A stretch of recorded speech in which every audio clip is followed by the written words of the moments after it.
Well, good evening, ladies and gentlemen. It's truly an honor to speak with you and really a privilege to be back in Houston.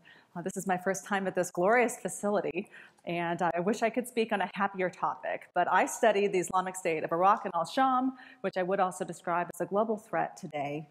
And I'd like to take you through what it is that I've been tracking about this group with my research that has primarily been focused upon their ground military activities inside of Iraq and Syria. And I think it's a very important and timely topic, particularly in the Asia Society context, because what ISIS is doing inside of Iraq and Syria is having global effects. And there is an understated, but I think very important question that hasn't really come to the fore in the United States yet about what that means in terms of jihadism in Asia. There are, unfortunately, events occurring now that suggest trends that are on the horizon and may become bigger issues in the Asia-Pacific. And I would therefore like to set a foundation about what it is that has caused this to come about and why it is that that is resonating and having effects in other regions today. The map that you see on the slide is my own depiction of the terrain inside of Iraq and Syria that ISIS controls. That which is depicted in black was under ISIS's control a few weeks ago. Unfortunately, it's an underestimate. ISIS has taken over a few more places since then because they had this ground campaign that seems to be besting the militaries that are on the ground in both of those countries. One of the places that has fallen to ISIS over the course of the last few weeks is the provincial capital of Anbar, which is the province in western Iraq. Unfortunately, Ramadi is actually quite close to the national capital of Baghdad, about 70 miles west of it, in fact. ISIS was able to do that because they launched a coherent, unfortunately, military campaign across 3 different fronts in Iraq, which is something that the Iraqi security forces couldn't do. And very simply, ISIS beat them in Ramadi. Almost less than a week later, ISIS took over a city that we've probably heard in the news called Palmyra. This is an ancient Roman city right smack in the middle of Syria. On this map, it's a tiny little red drop at the end of a pink support zone that's depicted right in the middle of the country. That unfortunately places ISIS's control zones, these black tentacles that are depicted on the map, quite close, in fact, to Damascus. In fact, the challenge for the Syrian regime now is that ISIS is pushing against both Homs and Damascus from that position, which is going to challenge their already very attrited security forces over the course of several years of civil war. So what are we looking at here? We're looking at a military organization that knows the terrain inside of Iraq and Syria that was, in fact, once the al-Qaeda franchise in Iraq. ISIS is AQI. And for my colleagues who fought AQI in Iraq, this is a rather devastating map for a couple different reasons. First, the terrain in Iraq that ISIS controls and is fighting in is the same terrain that they fought for before. The terrain, the military terrain inside of Iraq and Syria is actually ancient. So if you know the terrain and there's not a military to stop you, you can pretty much go back to where you were before. But there are some changes now, some things that I want to depict on this next slide. ISIS, unlike AQI, controls a lot of cities. They don't just control the military terrain inside these countries. All of these little red circles on the map are cities under ISIS's control, -2, Ramadi and Palmyra, which have fallen more recently. So we've got a military organization that is pursuing a strategy to support a political end. In short, we have a strategic enemy. We have an enemy, which I tend to call a counter-state, because it isn't just like an insurgency trying to take over and change the government inside one state. This organization is trying to set up an alternative to states, and it's intended to be a lot bigger than Iraq and Syria. In fact, Iraq and Syria is not even what they call themselves, or they called themselves initially. The Islamic State of Iraq and al-Sham implies pretty much everything that's on this map right now. Now they call themselves the Caliphate, the Islamic State. Since they're gracious enough to speak so much in English these days and not just in Arabic, it's not a transliteration. They actually call themselves the Islamic State too, expressing something that essentially is a global and apocalyptic vision for what will come about after states fail. So we're starting to use words that apply outside of Iraq and Syria, like state failure. This is a very big concern elsewhere in the Middle East region and in North Africa, as ISIS has been sending out satellite organizations, which it calls vilayats, in places like Sinai or Libya. or Yemen, states that are struggling to remain as states right now. ISIS, unfortunately, also has strategies for strong states, something that I particularly, as an Army officer and as a military historian, find quite shocking, that they were able to do what they did to the state of Iraq over the course of the last few years. It's a rather shocking precedent, actually. In the Syrian context, ISIS kind of inherited disorder, several years of war, a lot of terrain that's ungoverned, outside of the control of the state, outside of the control of other military organizations fighting in that civil war. ISIS inherited a lot of terrain out of that situation. ISIS started the war in Iraq. They broke the Iraqi security forces. Now, I do think, and a lot of my colleagues would say, that the Iraqi security forces had a lot of things that weren't going for them at the time. But they weren't in a wartime situation like Syria was. They were fighting against ISIS on multiple fronts, and ultimately, ISIS won.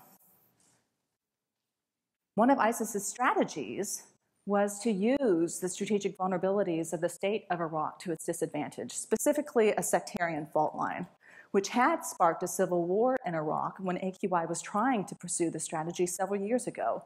That was really the incredibly complex situation in Iraq in the 2006-2007 timeframe. So we weren't just dealing with AQI, we were also dealing with a civil war and a Sunni insurgency, and parsing all those themes was an incredible military and strategic complexity for the United States and allies fighting for Iraq. Iraq, interestingly, in my opinion, did a wonderful job resisting ISIS's attempts to bring them back into a civil war over the course of the last few years. Unfortunately, those same conditions that inured Iraq against sectarian conditions also compromised Iraqi security forces, and they lost. ISIS took over a considerable amount of their terrain. The reason why I go into detail about this is because I take away from all of that ISIS also has strategies for strong states. Unfortunately, ISIS's declaration of vilayat inside of Saudi Arabia, as an example, or Algeria, places that they also declared they were sending out satellite organizations to destabilize back last fall, are turning out to be real operational objectives for the organization. We've been hearing in the news lately things like ISIS detonating car bombs or SVES inside of Shia mosques in Saudi Arabia. That's happened twice now. Same sectarian theme. We see ISIS doing it in Yemen too, which I used to think was something we wouldn't see because there was another al-Qaeda franchise there. ISIS and al-Qaeda are theoretically not on the same side right now. They're at least competitive ever since al-Qaeda told ISIS that they weren't supposed to be operating in Syria. And ISIS said, well, screw you, al-Qaeda, I'm going to. And they've been competing on this global jihadist stage ever since. You would think that al-Qaeda and the Arabian Peninsula, based out of Yemen, would be able to keep ISIS out.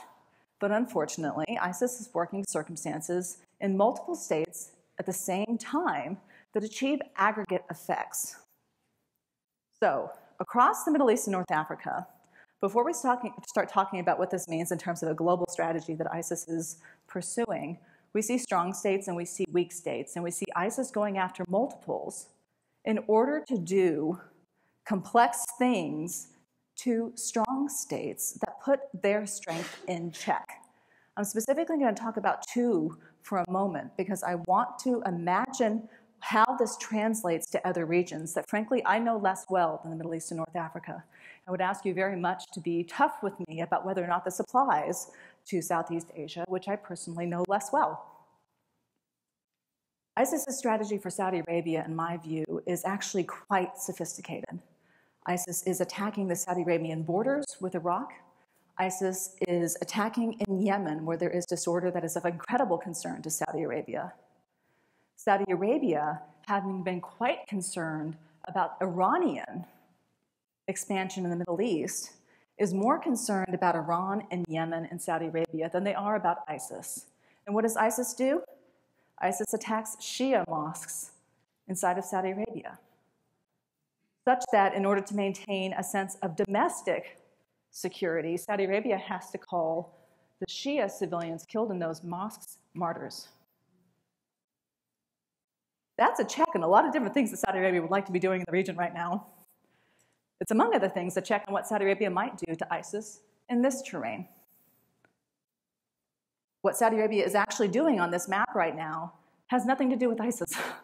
Well, coalition airstrikes is absolutely a contribution. What they're doing on the ground is supporting Syrian rebels who are fighting with the al-Qaeda group in Syria, Jabhat al-Nusra, in order to beat Assad.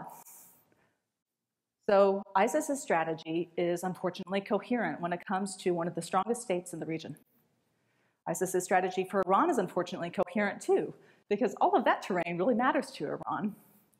Iran wants to keep its strategic positions in Syria close to Israel. Iran wants to be able to protect all of the Shia shrines that ISIS would theoretically destroy. Iran also wants to expand into this terrain, so there are potentially seams for what the US and Iraq and Syria would ultimately want to do to maintain their integrity as states that actually put ISIS and Iran to another really weird interest alignment, which again, from an ISIS perspective, is a check on Iran. And then there is Egypt. I think Egypt would like to take a powerful position in this region, but ISIS has put them in a very strange ground position. With the capable military that Egypt has, ISIS has positions in Sinai, in Libya, Yemen, and I don't think that Egypt can put their own military all of those places. So unfortunately, with this map, I would say that we have a pretty serious regional problem in the Middle East and North Africa when it comes to ISIS. Because I think I just rolled through the regional actors, except for Turkey. So I will shine a little light on Turkey and say, scratch here, I think we need to know a little bit more. Who would counter ISIS in a meaningful way beyond what Iraq and Syria were able to do for themselves? Unfortunately, that region is very close to Europe. So much of the discussion about ISIS's global expansion tends to talk in a very East-West terminology, which is actually a frame for the narrative that ISIS has set. In their more recent publications in 2015, ISIS has talked about eliminating the gray area. You're either for us or you're against us. ISIS put out that message right before they immolated the Jordanian pilot who crashed inside Syria. The message that was targeting Jordanian Muslims, targeting Muslims in the region by saying, hey, you guys are in the gray, you don't like us, but you can't seem to put us down, so you're either for us or you're against us. ISIS is brutal, ISIS is nasty, and unfortunately for that reason, if you live in close proximity to ISIS and ISIS can touch you, their coercive power is pretty darn strong. Sometimes you get the question, well, ISIS seems to be this military organization with all this brutality, people surely don't like them, they must not have a soft power strategy. Well, I think they do. I think it's fear-based. And I think when it comes to all the states in the region who would not necessarily be as close to ISIS as Jordanians are, for example, that there is something else that ISIS is doing to induce paralysis. But when it comes to Europe, and potentially also to the United States, the question is this polarization that would potentially put states trying to lock down their security in a really strange position of persecuting and polarizing the populations who are Muslim or are immigrating or are displaced by all of what's happening in all of these places in the Middle East and North Africa. So immigration is a really big concern for Europe right now. And the question is also about lone wolf terrorists inspired by ISIS. Back in the day, we used to talk about lone wolves in an al-Qaeda context in terms of really unsophisticated bombs or small arms fire or individual acts that would be significant because they would be hard to predict and hard to find, but they ultimately wouldn't be that big. The scariest version of a lone wolf attack that actually occurred on Fort Hood with a very scary and very sorrowful shooting by Nidal Hassan. Al-Qaeda's propaganda that was intended to inspire those kinds of acts talked about how to put together your own homemade bomb in your kitchen, how to build something simple, all by yourself without talking to anybody. That's not actually what ISIS's global strategy in the West is designed to do. ISIS is trying to inspire groups of people to come together to do things as organizations on behalf of ISIS. Unfortunately, we're starting to see a lot of groups around the world respond to that idea.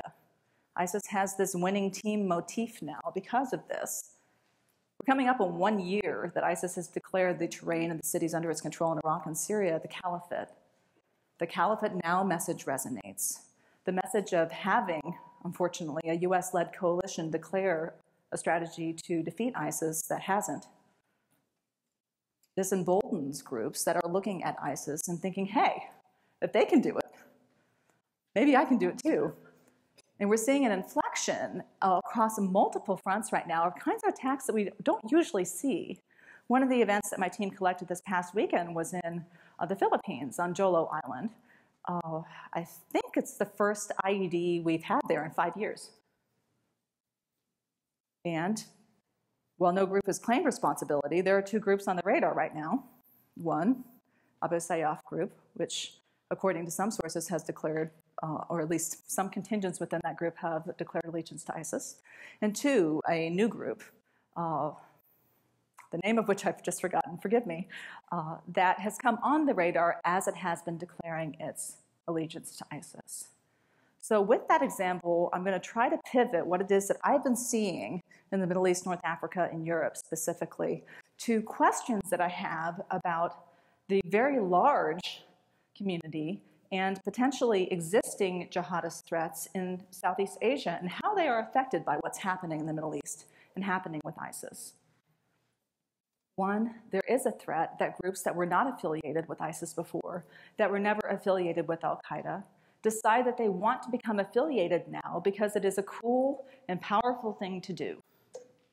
It makes the organization look global, and this organization, which apparently has really good ground warfare, may very well make you more powerful. It's also legitimizing if you do believe that ISIS's caliphate is real and correct. There are also new groups that form. So it's the lone wolf idea at an organizational level. And unfortunately, all the while, confidence in states seems to be dropping in a way that really does empower groups and individuals who are on that trajectory. So unfortunately, we have some other things that are starting to pop up. You know, Australia has a pretty big domestic security threat right now.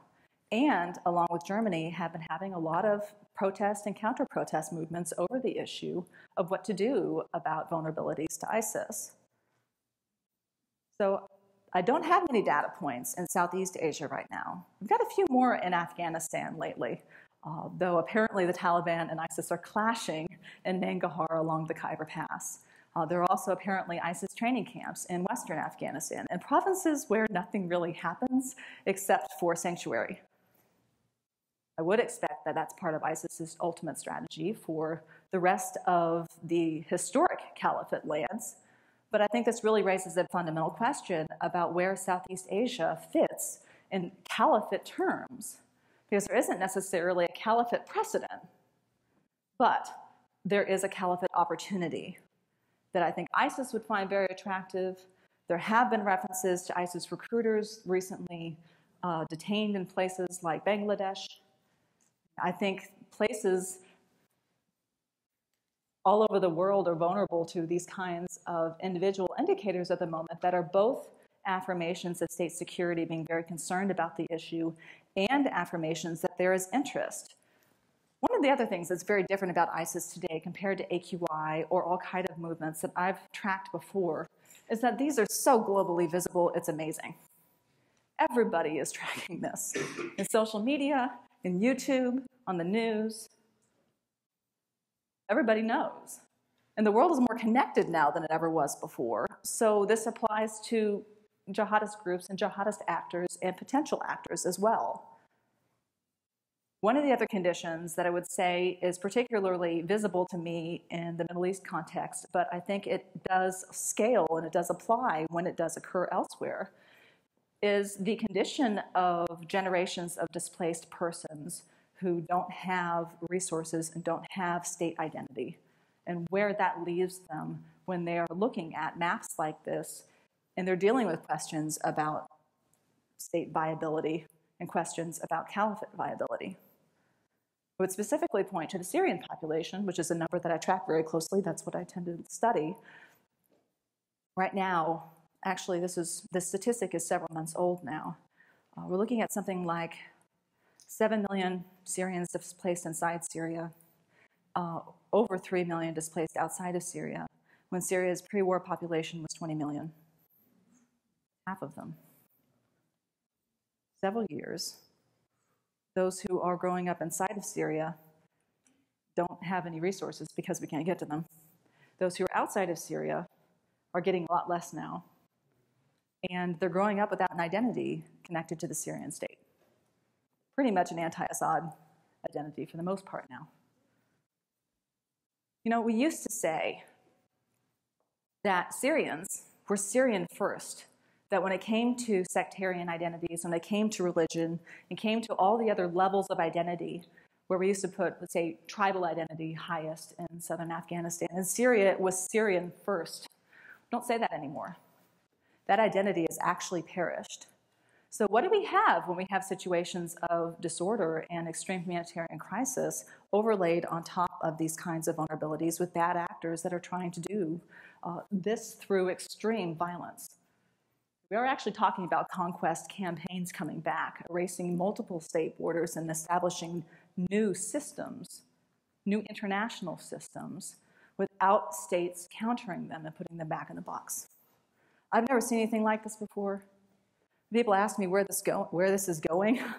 I say it's going bigger because ISIS's global strategy, and this is how I would frame it right now, and then transition very much eagerly to your questions, is a three-ring global strategy. ISIS is on the defense inside of Iraq and Syria because it needs to keep what it has gained.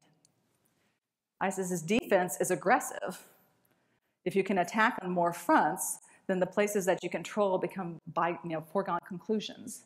This is a defensive strategy, but unfortunately it's also expanding. ISIS's strategy last year, which I think is in fact typical for its defense, is to remain and expand. The two things we find hardest to keep them from doing. When ISIS gets hit hard, they go long.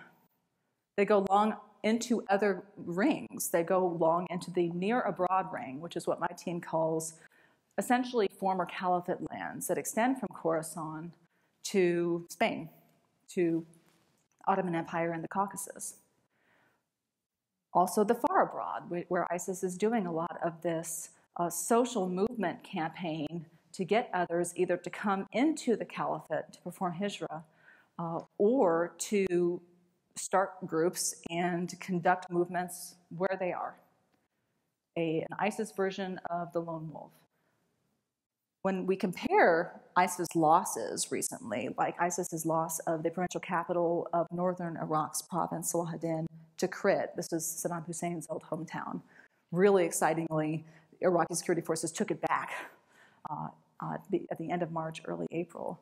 When ISIS was losing that battle, we saw ISIS's fireworks go hard in the near abroad ring.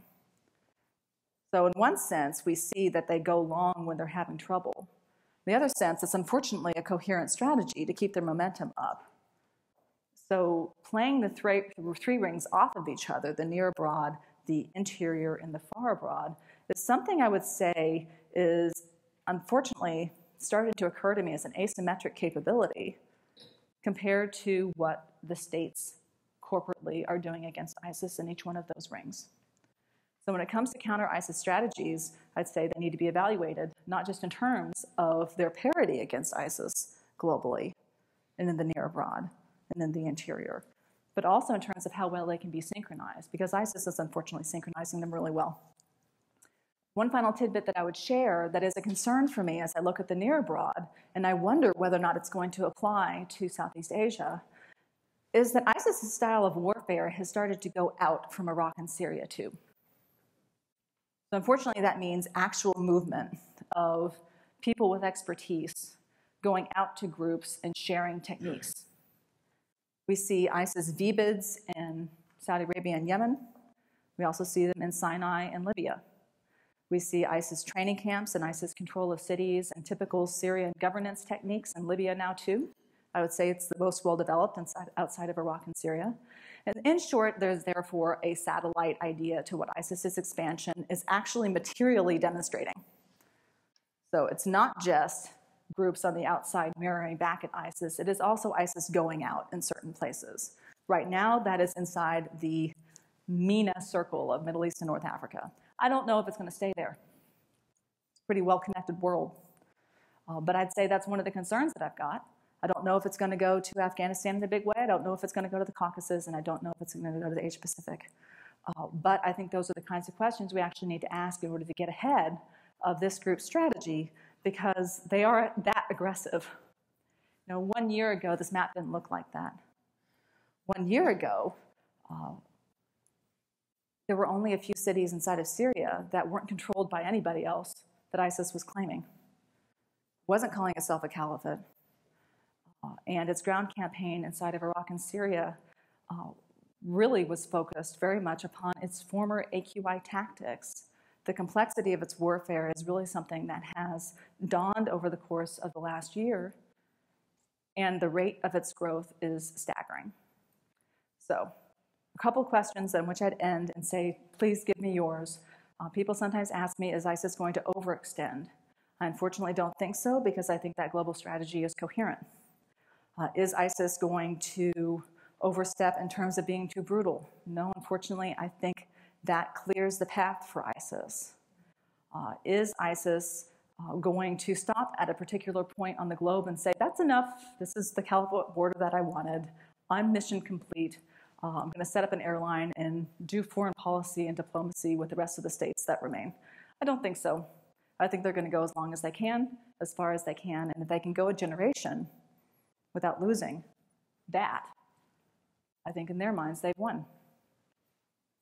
So when we talk about degrading and defeating ISIS, I wonder if we have a comparable vision.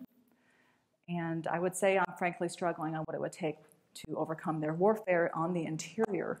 But I would also say that if we can overcome their warfare on the interior in Iraq and Syria, I think their global effects go back down to manageable levels. If that caliphate cannot remain, then the group phenomenon of emulating ISIS and wanting to be a part of ISIS, I think will go back to something that gives groups pause about whether or not they can actually butt up against state security and do well. Right now, I think their confidence levels are high for exactly the reason that ISIS can control that many cities. If that is shown not to be a winning strategy, then I think we go back to having a global jihadist kharas for any Vonnegut fans, but not necessarily a global ISIS caliphate on the move. The coherence of the strategy is what I really think can be broken down. Interestingly, I think there is an epicenter. I think there is a center of gravity. It's the physical caliphate claim inside of Iraq and Syria, which is the counter state that is disproving states right now. But that doesn't mean, actually, as my father, who's a physician, was just expressing, that the metastasized ISIS won't be the most dangerous symptom. Sometimes that to which ISIS metastasized can be the thing that is most deadly. So that doesn't mean that we can take our eye off of everything else that's happening in the world while we're thinking about ground strategies inside of Iraq and Syria. So with that, I would love to know what you're thinking, and I would love to hear your brilliant ideas, because I think there's a lot of the space that I don't know the answers. What is the question about the religion? Sorry, one more time, please. Where does the religion stand? Oh, what is ISIS's religious claim? Well, that is a wonderful question, because it's actually really tricky what ISIS is doing. ISIS is an extreme Salafi jihadi organization. So we're talking about a very extreme strand of Sunni Islam that is methodologically geared towards destroying first and rebuilding next. So where ISIS is, unfortunately, precedents are concerned, they consistently, and I will say religiously, cite Hadith and cite the Quran for their most brutal actions, which I think is really extraordinary in terms of their PR campaign. In their most recent English language magazine, Dabiq, came out a couple weeks ago, ISIS had a big article about why it's okay to enslave Yazidi women sexually. And it was this long treatise about why that is okay in Quranic terms. Has a lot to do with which side you're on at the time of the enslavement and the conditions of the enslavement. But in short, if those conditions are met, it's all okay. And why anybody should have a problem with that is beyond ISIS. So yes, it is a religious organization. And unfortunately, because of the citations that they're making, I think that's putting the Muslim community in a really hard crux, because most of what ISIS is claiming is legitimate is what I think most moderates would say was an anachronistic reference to actions of the prophet, but that's hard to counter, and I think that's why we're not getting it enough. Well, yes, but I think it really don't. I think most of the Muslim world is quite adamantly against ISIS. Where's the money coming from? How are they getting this? Where's all that from? Well, it's a great question. Most of the interest in this question, I think, in Washington, where I live and work, is on global threat finance.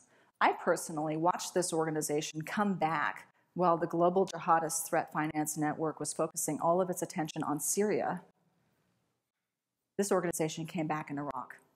They came back with a lot of firepower, a lot of manpower, and I think that ISIS's funding base is Iraq-based. I think it is criminal-based. I think that the cities that they control are being bled dry. There are populations in those cities. Some of them used to be affluent, and ISIS is parasitic. ISIS also does control oil fields, but they diversified to that. And ISIS has a bunch of artifacts that they're apparently now selling that are precious to the rest of the world. So I think threat finance is a thing in terms of individual and organizational actors with a lot of money, Gulf states, et cetera, sending money to ISIS. I'm sure that's a stream, but that's actually a competitive market where Al-Qaeda and other groups are concerned, and most of that was going to a different theater and a different group at the time that ISIS came back. So I think that it's primarily criminal. Yes, sir.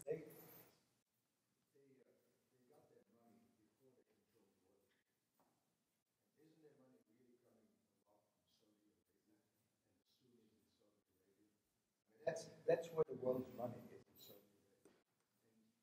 the old adage of following the money, it's probably not Well, I would agree with you. I think however, I think the same populations from Saudi Arabia that have given us that concern all the while are not all supporting ISIS vice other groups. So I think it's a point of access for ISIS, and it's one that is allowing ISIS to claim vilayat inside of Saudi Arabia. And I do think that internal politics and internal unrest inside of Saudi Arabia is a trend that can potentially erupt over the course of the next few years in a way that behooves ISIS, but mainly because it destabilized the kingdom more than gives ISIS more finance. So I think it is, but I'm just not sure ISIS has a monopoly on it. The administration is doing it. The U.S. administration is doing enough to contain ISIS. What is your take on that? Well, I'll be perfectly honest, no.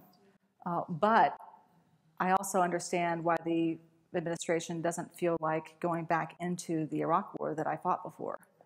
Unfortunately, I don't think that the techniques that are part of the limited war playbook really translate directly to this.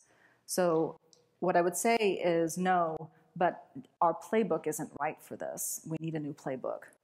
We actually need global strategies that have cohesive three-wing adaptations. We probably need task forces that cross COCOMs.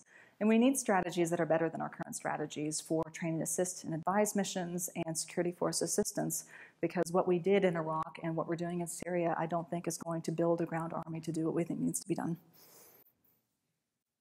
Yes, sir. Yes, sir.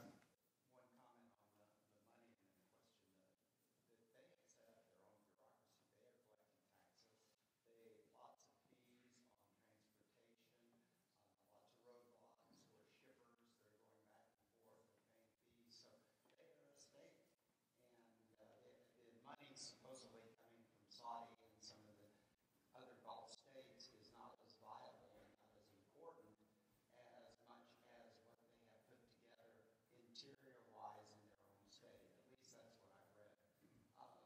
second question I have is there seriously an alternative, Sunni alternative, to fighting ISIS from a military standpoint?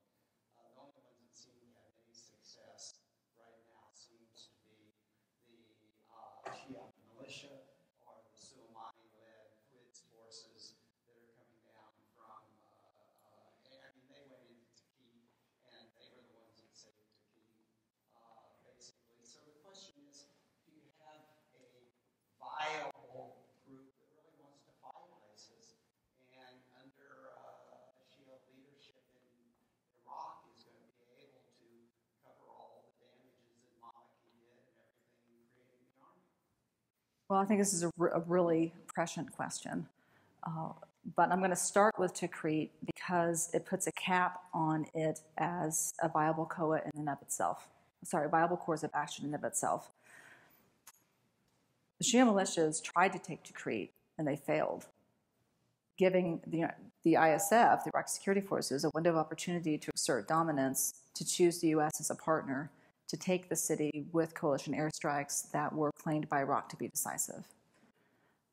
Unfortunately, that formula didn't work for whatever reason at Ramadi. So the Shia militias are now claiming the opposite, that they are that which will be decisive on the most recent front that ISIS has seized, which in many ways symbolically was a bigger victory for ISIS than Tikrit was a loss. So this question is a good one about who is the strongest force inside of Iraq and Syria or in the region who is willing and capable actually to mount a ground campaign against ISIS. I think Iran would really like the Shia militias and the Assad regime to win that vote. That would totally work for their strategy. Two problems for us. Number one, when it actually comes to ground warfare, ISIS is actually better than the militias are and better than Assad is. ISIS is winning in those battles. Number two, it does put a pretty incendiary check not just upon the Sunnis inside of those countries, but upon the region, which has caused Saudi Arabia and Gulf states to form anti-Houthi coalitions in Yemen. And that's likely to scale to lateral escalation in a way that actually puts Iran and Gulf states, even Turkey, at odds in a way that gives ISIS regional disorder opportunities. So I think it's really scary that no one else is strong enough to look stronger than Iran inside of Iraq and Syria. But I don't think that's a winning ticket. I think it's destabilizing. I also don't think it's ultimately going to be better than ISIS. I think it takes a really amazing military at this point to be better than ISIS. Happily, I believe that those exist. But one of the things that Iran may try to do, and this, I'm actually worried about this right now because there are isolated reports that there are big Iranian guns going into Iraq right now in open media. And I don't know if I can verify those yet, but I've seen two. I'm afraid that Iran is going to escalate and that Iran has more in terms of force capability with its organic assets than it has been applying yet through proxy strategies, and that may be game-changing in a way that makes everything I just said not quite right. But to your original question, where are the Sunnis? The Sunnis in Syria are fighting with the al-Qaeda franchise against Assad, also now with Saudi Arabia, Qatar, and Turkey backing them. Some of them are being trained by us to fight ISIS, also theoretically Assad, but in much smaller numbers. Unfortunately, when we look at Iraq, which had this precedent that was so exciting in exactly this way, the Safwa movement that ceased to be a Sunni insurgency and became a counter-AQI force in former years and drove ISIS out of all of these places in northern and western Iraq before, is now a mere fraction of what it used to be. And they've been fighting. They've been fighting with the ISF, even alongside Shia militias, which is really fascinating. But there aren't enough. Most of the Sunnis in Iraq are behind ISIS's lines or displaced. So we just don't have the numbers that we used to have. And that is a real crux, again, when it comes to who is going to be able to be an alternative to Iranian proxies in Iraq or Syria. As an advisory board member, I welcome you to Texas Senate. Thank you. It's an honor to have you here. I have an observation, and I would like to comment. I was reading Congress last week, and that's what I believe in. ISIS is using a strategy where they are putting different enemies and different friends to fight with each other. And if you have Shias going against Sunnis, then Saudi Arabia gets dragged in with ISIS in the same camp. So it has to be a large Sunni coalition that can challenge ISIS. And Egyptians believe that they should not be allowed to work under Saudis because they think Saudis cannot lead a big army. They think that they are veterans. There are only two armies left. One is Turkey, which can play a role, or Pakistan, which Saudi Arabia tried to pull in. So unless you have a coalition that is put together by the US, consisting of Turkey and Pakistan, with the help of Egypt, that's the only way you can contain this mess. Otherwise, this will turn into a Shia-Sunni fight, which will just change the dynamic of the whole region. I absolutely agree with you. My biggest concern, and this may be misapplied to Pakistan, so I'll limit it to Saudi Arabia, Egypt, and Turkey, is that they seemed more concerned about Iran already than they are about ISIS. So forming that coalition and vectoring it against ISIS primarily in a way that does not escalate against Iran, in fact, somehow actually fights with Iran against ISIS, is a very tall order for American leadership, but that's exactly the strategic role I think we should be trying to frame. I absolutely agree. Yes, sir. With the, one question just expanding on what he said. Where the ground troops from the Middle East countries, where's Saudi Arabian ground troops, where's Egyptian ground troops, they're all worried about ISIS containing Iran. They sent aircraft bombing, but bombing hasn't worked to contain ISIS. Where are the ground troops? So the people are really concerned about the Iranian influence and the ISIS. Well, I agree with you. I think there are two theories. They're either being held in reserve or they aren't available in great enough numbers. So that's the right question. If Iran can put ground troops in advisory roles for popular mobilizations and proxy groups in Iraq and Syria, where is the alternative or the other complement that can round out that number? More numbers are needed. If there are forces in reserve, I think they should be applied at this point. The other state that I would really like to know what they would say to ground forces is Jordan. But I think particularly Jordan and Turkey, I'm curious as to where their ground assets are pointed at this point, because I think they're both dealing with very serious ISIS spillover issues. I just played Iraq and Afghanistan as well. Is Iraq lost? Is it? 1 month ago, I used to say Syria is lost, Iraq still has hope. I'm going to talk a little bit about Ramadi for a moment because it's actually starting to pivot for me on the question of whether or not the Iraqi security forces are going to recover. Ramadi used to be the symbol, I mean in the 2014 timeframe, of Sunni and Iraqi security forces combined resistance to ISIS in a place where ISIS had been hammering military positions. It had been holding out repeatedly. ISIS kept going after it and they kept losing. Now that ISIS has taken it, and the Anbar Operations Command headquarters with it, because that was in Ramadi, I can't find it. It's either dissolved or it's going to pop up someplace, and I'll feel better if it pops up. But for right now, I can't find it. I think the ISF just took a strategic blow that Iran especially is going to be the first to seize. But if the Iraqi security forces can't recover, then yes, I think Iraq is lost. But 1 month ago, I didn't see that. I thought that there was still an opportunity to build on that foundation and see a force design a campaign that could be better than ISIS's. Not unless they recover Ramadi really quickly. I think it's a real concern that we've got disorder that is spreading.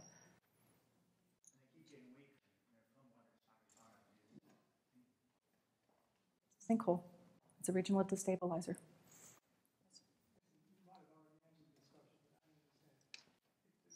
Saudi Arabia is ISIS is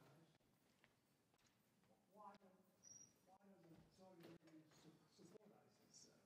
You said ISIS is in Yemen, ISIS is on the Arab Kuwait. So there's a problem in Saudi Arabia, but so it's not religious or political. It's just Well, certainly. It's actually a really good question. It's a question of whether Saudi Arabia, yes, absolutely. Whether Saudi Arabia, why is Saudi Arabia not with ISIS? What would be the reason? And I think the reason is that Saudi Arabia is a state. They've bought into the state system in a way that ISIS is trying to destroy. Their interests, their alliances, their business is very much tied to the kingdom being a state within the system. And ISIS is invalidating that system. So Saudi Arabia is going to lose interest for the same reason that the United States would lose interest with systemic demise of a system that they're doing well in. It's the same reason that Saudi Arabia, despite religious synergies, doesn't like the Muslim Brotherhood. That it undermines the kingdom and undermines it as a state in a way that they find uncomfortable. Yes, I think it's almost exclusively. But there's an interesting relationship between statehood and religion. And the way that Saudi's interests are aligning on it is, I think, a really promising one when it comes to alternatives to ISIS for the Muslim world. So there is this question of how religion and statehood relate that I think is actually fundamentally becoming a question right now. Yes, sir? Changing a little bit, can you say something about what we know about the ISIS leadership? There's no talk about that anywhere, about where their intelligence is coming from, what their organization is like. Well, certainly. I will caveat that it's not entirely transparent. So I'm going to induce a few things and try to frame what I would expect. First of all, we know that the caliphate has a caliph. Abu Bakr al-Baghdadi, now Caliph Ibrahim, has been the overt leader of the organization since, I want to say, 2011.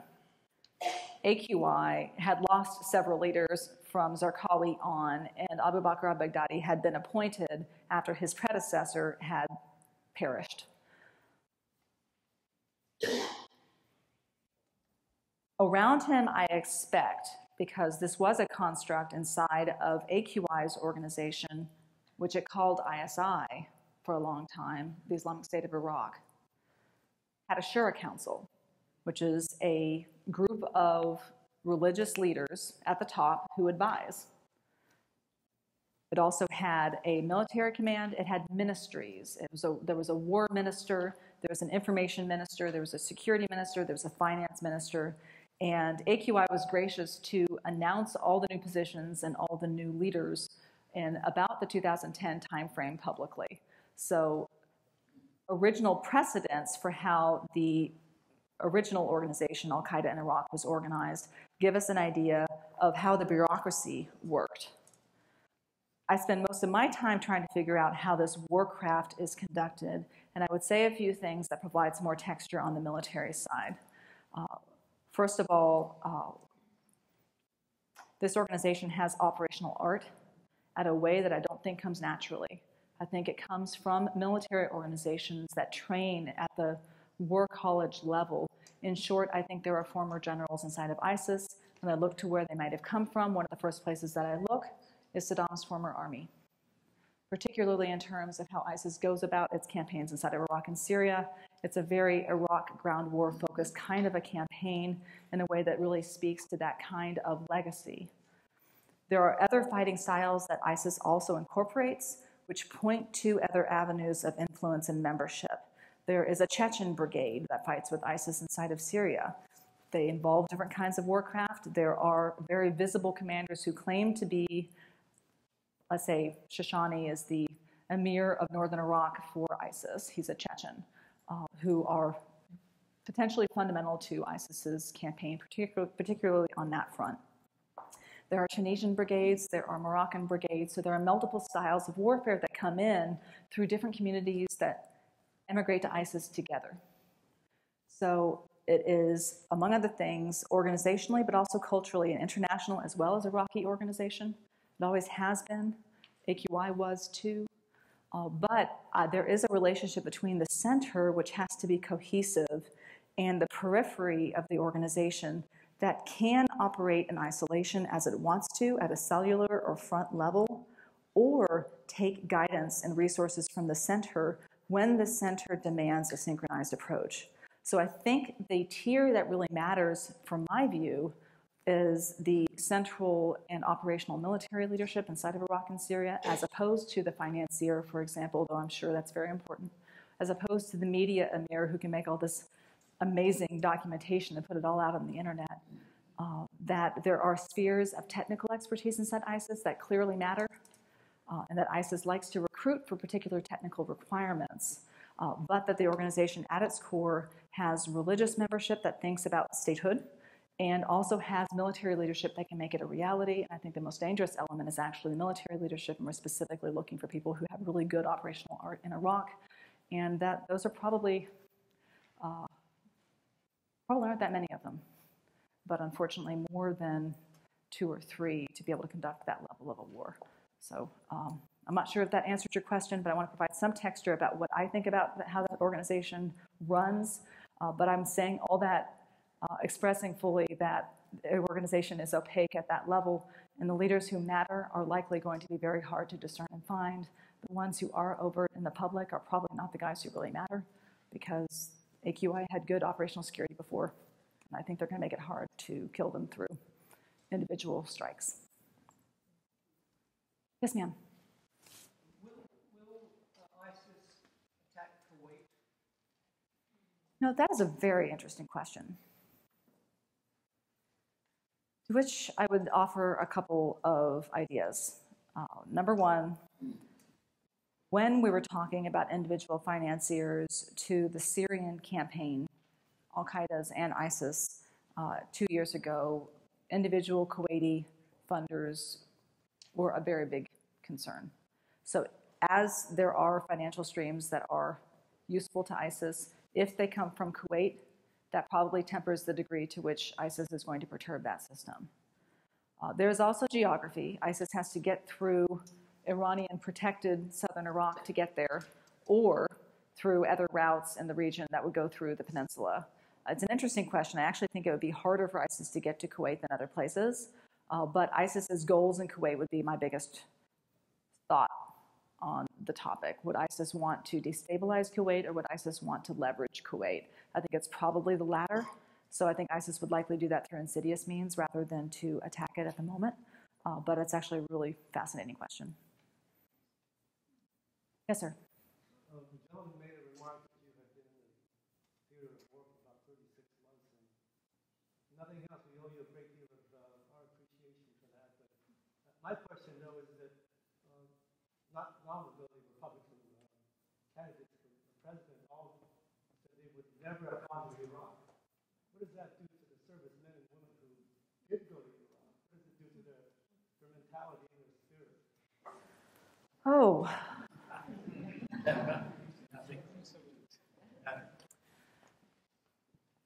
So, I suppose 2 things. The first, I did lose classmates in Iraq, and I would rather them not be invalidated.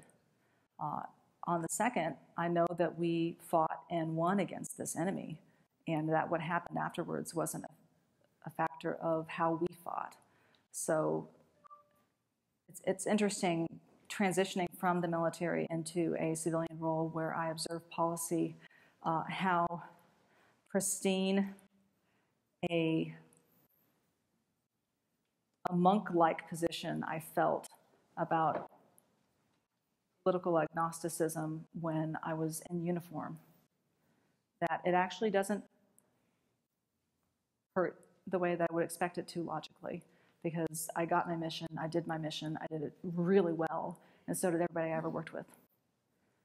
I don't feel like we were invalidated. I think we did our job. The question is at the strategic level about limited wars or not limited wars in the coming age with the coming threat environment.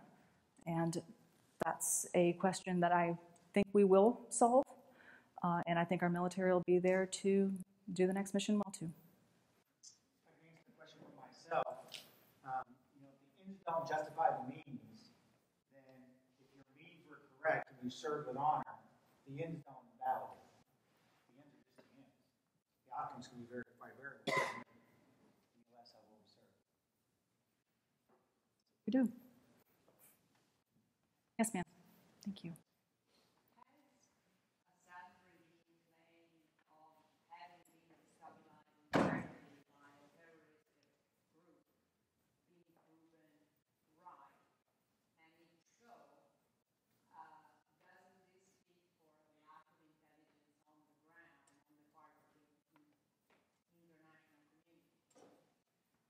This is a wonderful question. I'm going to repeat it.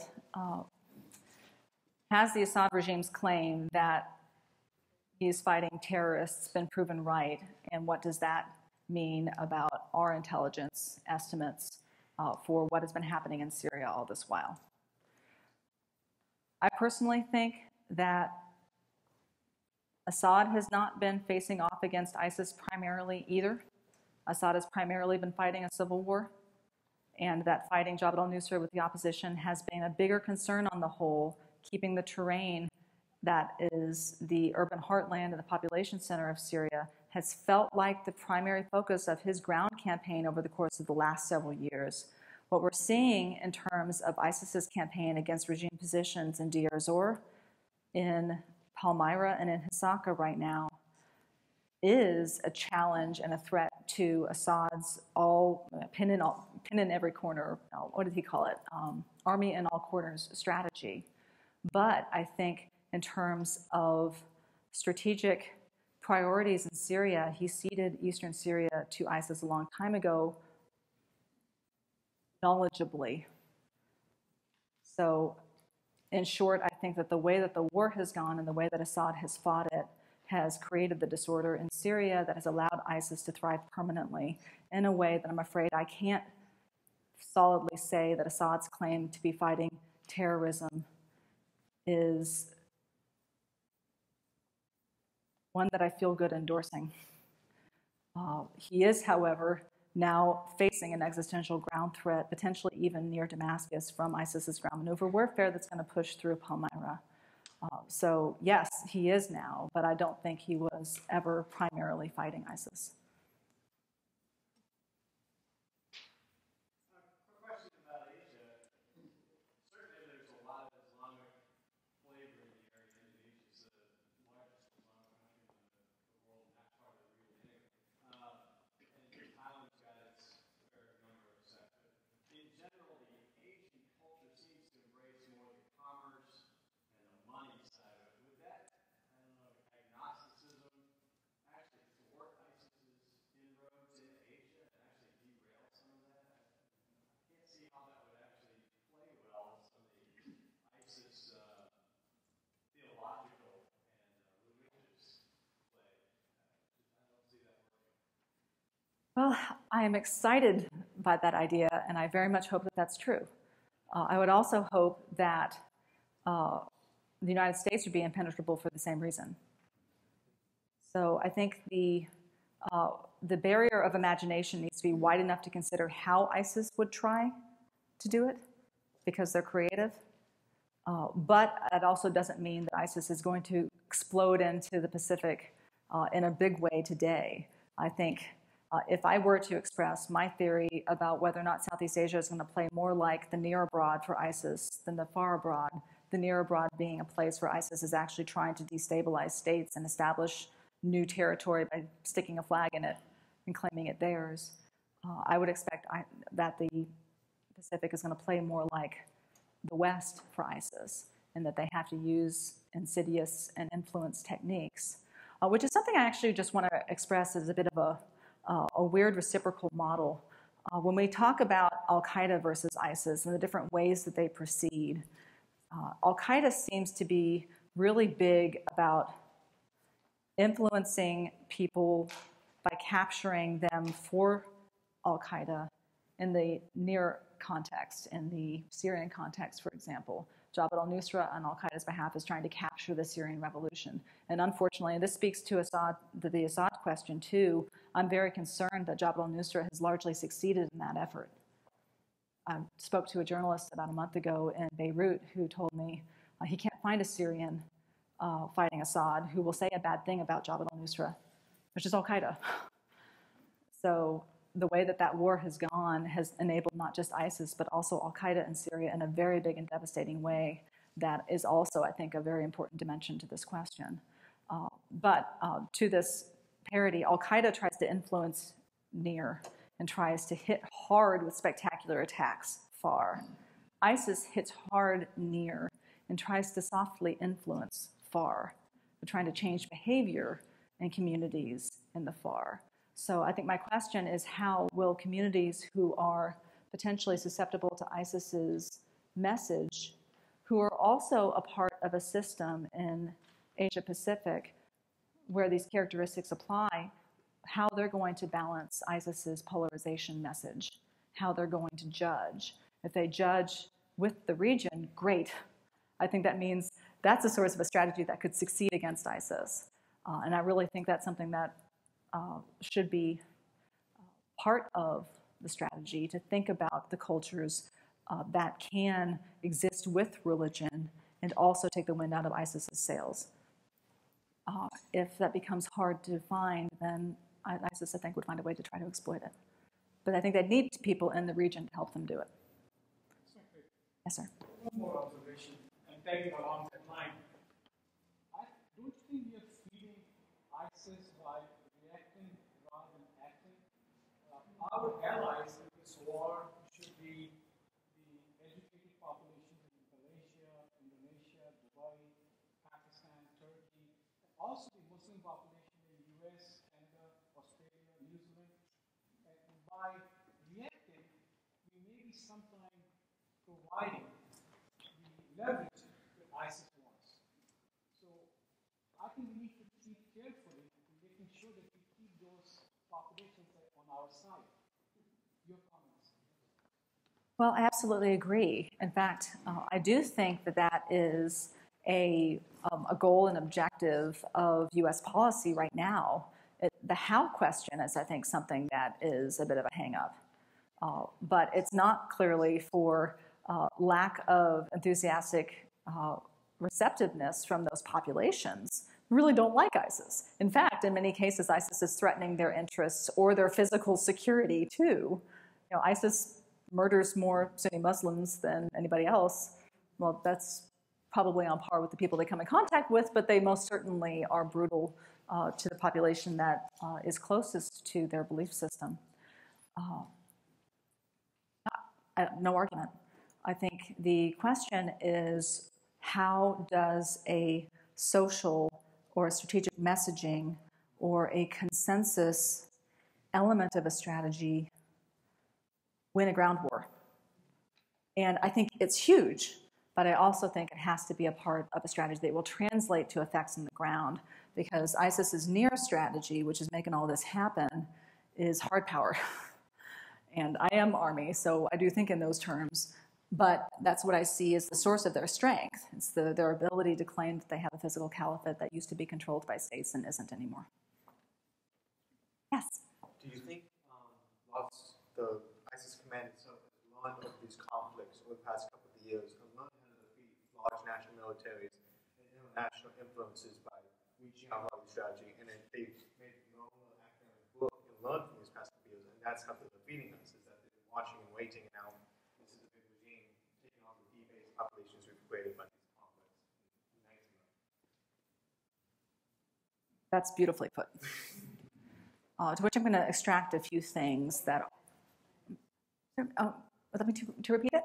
I'm not actually sure I can, but I'm going to pull out a couple elements of it. Do you think that the former officers of all these militaries we've fought over the past couple of years have all been debased, left Al-Qaeda, left different militaries, and gotten together as all Muslims and military, and they've watched all these conflicts happen, and they've watched the strategy of all our armies move constantly, and all this well-publicized footage of these actions happening, and they thought and figured out a way to counter it in our international attacks on them. And that's what this is it's distraction tactics along with a hard center that takes town by town, as you can see. And they've taken all the strategic positions. And so they have a nice little circle of defense around them. And it makes little tiny fronts that we can't go at the same time on. And that's how we lose it. Yes, I do. But there's something about it that I really want to comment on in terms of how you phrased it initially. Yes, ISIS's plays are discernibly sophisticated, and they're repeatable, and they have favorite plays.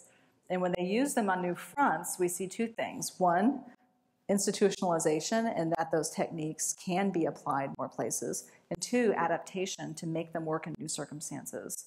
Unfortunately, also scale to make a whole bunch of ground campaigns work together at the same time.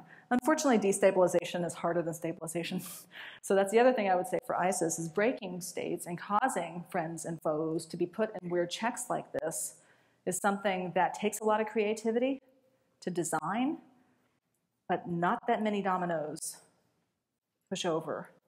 And ISIS has figured out what they are, and I do think that they're pushing them. So the question is, if they're repeatable and they're predictable, well, yes, but also if we can figure out where they're going, can we remove dominoes? That's actually, I think, what you just said. That's the kind of forecasting that I think would enable strategies that would get ahead of ISIS. Fortunately, they're fast moving, but being one step behind them is where we've been. I'd love to take your last one after the session, if that's all right. May I take these last two? That's all? Okay. Yes, ma'am. I want to ask this question because we're hearing a lot of sound bites about this from people who have their own agendas. But I want an answer from somebody who's, for a living, trying to make it safer. What's going on in Congress right now, the Patriot Act, how much harder does this deadline make your job to do? Well, so here's the interesting thing. I used to be a military intelligence officer inside the United States Army, and now I am a research director at a think tank. So everything that I do is with publicly available information, which I find incredibly liberating for exactly this reason. So on the one hand, I really do love and believe in the patriots who conduct intelligence on behalf of the United States government and for our national security. I do think we have threats, and I do think that the intent behind the Patriot Act is good, personally. I also think that the world of information is a lot bigger than that which is in discussion right now. And I personally think that the ocean that needs to be conquered is that which is in the public domain, as in publicly available internet. And that solving that is my current mission, because that's where I think that we can be strategically ahead of the game before we even have time to figure out what to collect in sensitive ways. So I think we can have our cake and eat it too. Interestingly, my answer is that it's not impeding my job because I work in publicly available information now. And it's great. Yes, ma'am.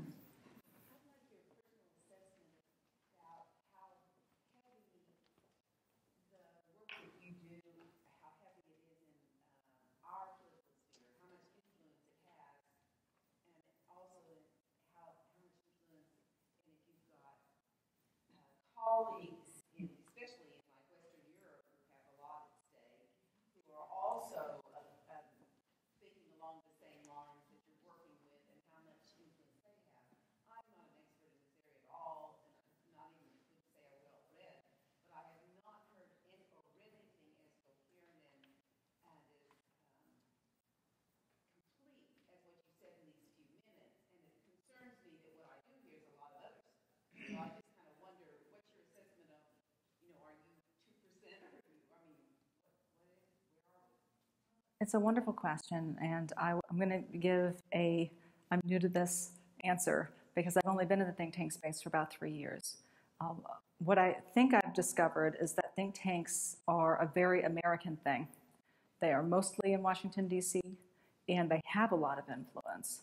But it's something that a lot of my European colleagues find to be totally fascinating because it doesn't really exist in the same way other places. How it functions in Washington is a number of different ways. I publish assessments. These are maps that have actually come from reports I put out. They're very long and they're very dense. And I put little executive summaries on them that usually get read by principals. But staffs tend to digest this so that they can ask really good questions that are meaningful for their principals on the Hill or in other branches of government. Sometimes I do briefings on request. My organization works like a service-based organization, so if it's on behalf of security of the United States and allies, we're pretty much going to bend over backwards to be useful. But that getting there ahead of the crisis so that people know where to go when the crisis strikes is really the niche that we fill. Where it tends to get turbulent is once the crisis is already struck and all the opinions about what to do start to prevail. The truth is that's turbulent right now because this is really hard to answer what to do about this. And it's changing so rapidly and there's so much information about it that all of those different voices can actually be right about a part of it. So figuring out systemically how to build a strategy about a problem this complicated is something I have a lot of compassion for the media, for even the administration, everybody who's trying to solve this, because I've never seen a problem this hard. Haven't been around the world that long, but long enough to be flummoxed by it. And thank you very much for the compliment that I've made it partially coherent. I'm still working on it, and there are a lot of very good people who are too. Thank you so much.